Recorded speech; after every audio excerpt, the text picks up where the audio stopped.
Welcome to my kitchen. It's kind of a dreary day here in Chicago, but it's warm in my kitchen and it smells good. So let's get started with this basic, quick pumpkin bread. So the first thing you want to do is set your oven always. So I've got mine, it's set at 350 degrees Fahrenheit. I've got a middle rack going on in there.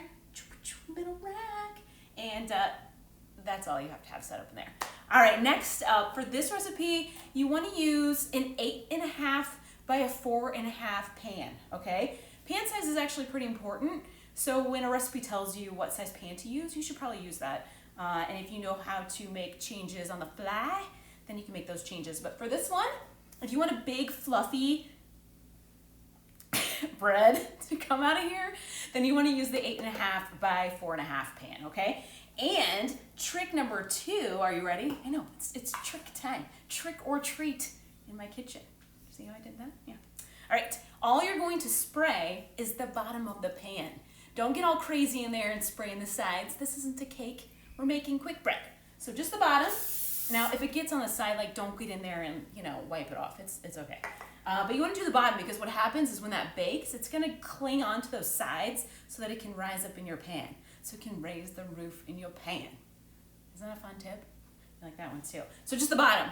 Otherwise, your bread's not going to have a place to go and it's just going to stay low. And then you're going to get one of those really sad, like half loaves of quick bread. You guys know what I'm talking about? Like the sad half loaf?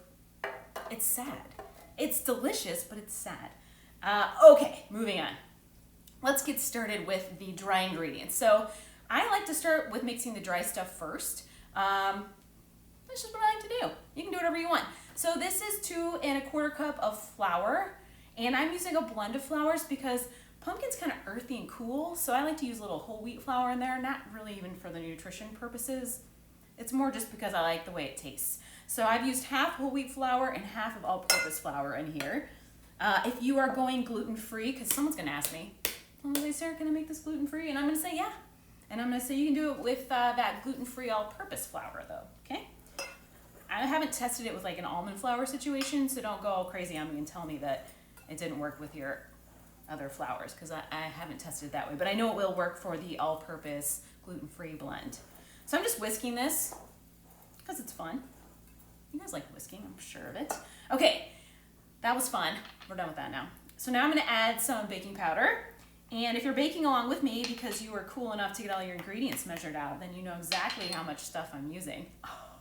Otherwise, I'll just post the recipe. No big deal. Baking soda.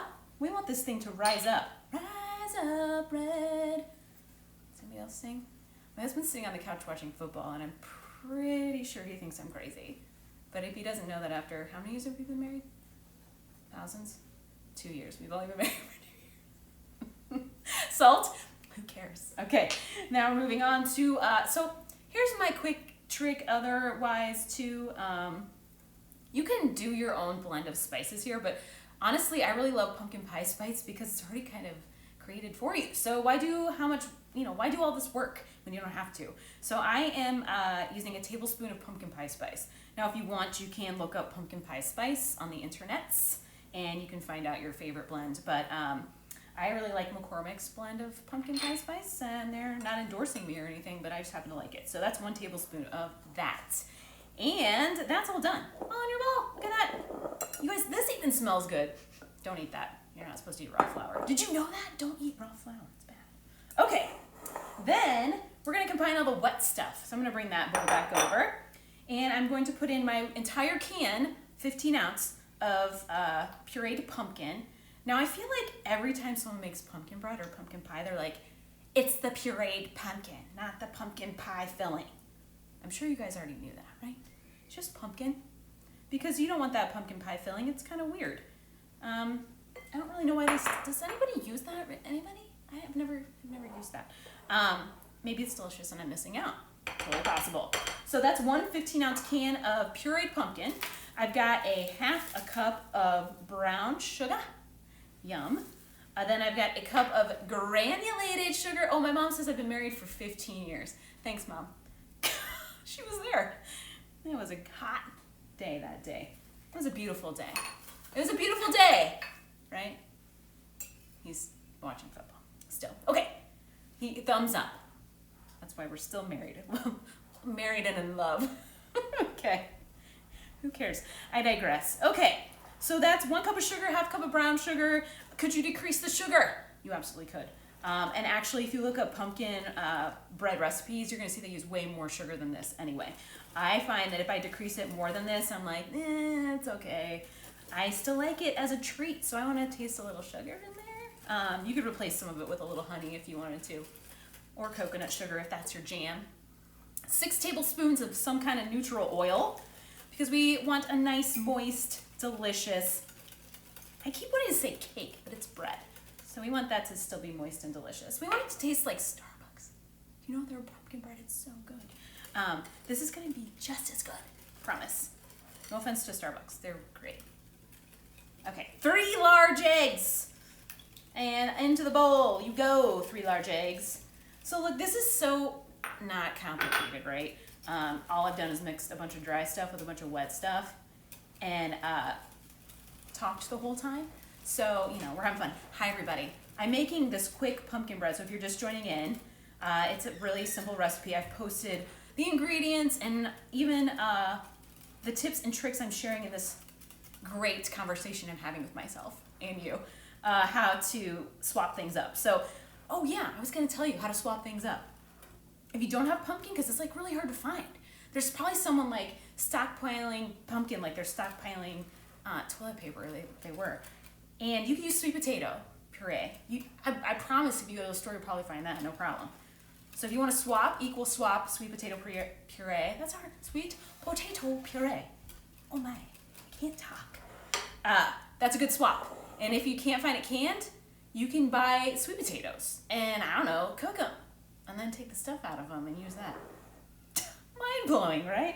All right, so back, here's my bowl of dry, here's my bowl of wet. Now all you do is you pull your wet, you're gonna pour. Pour your wet into the dry. And as always, I need a larger bowl. So I keep dreaming that this bowl will somehow get larger somehow. It never does, it stays the same size. What's up with that? Then you're gonna stir it. Okay, the key here next is you kind of want to not over stir it.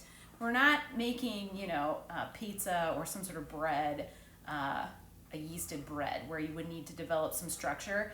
This doesn't need structure. So just the less you stir it, the better it is for everybody. All right, quick pumpkin bread. It goes by much quicker when I'm not talking, as we all know. Here's the great thing. This will take about an hour to bake. And the best thing I can recommend is starting to check it at about 50 minutes because, as you know, everybody's oven kind of runs at a different temperature and it's best to keep an eye on it versus just letting it go because nothing's worse than super dry pumpkin bread and you've burnt it and then your family's like super pumped because it smells so good in your kitchen and then you're like, ta-da!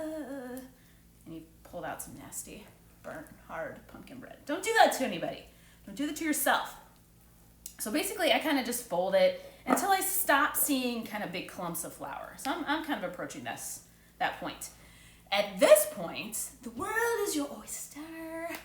Yes, you can put like chopped pecans up in there. You can put some cranberries, some chocolate chips, some pepitas, walnuts, candy, I don't know, whatever you want.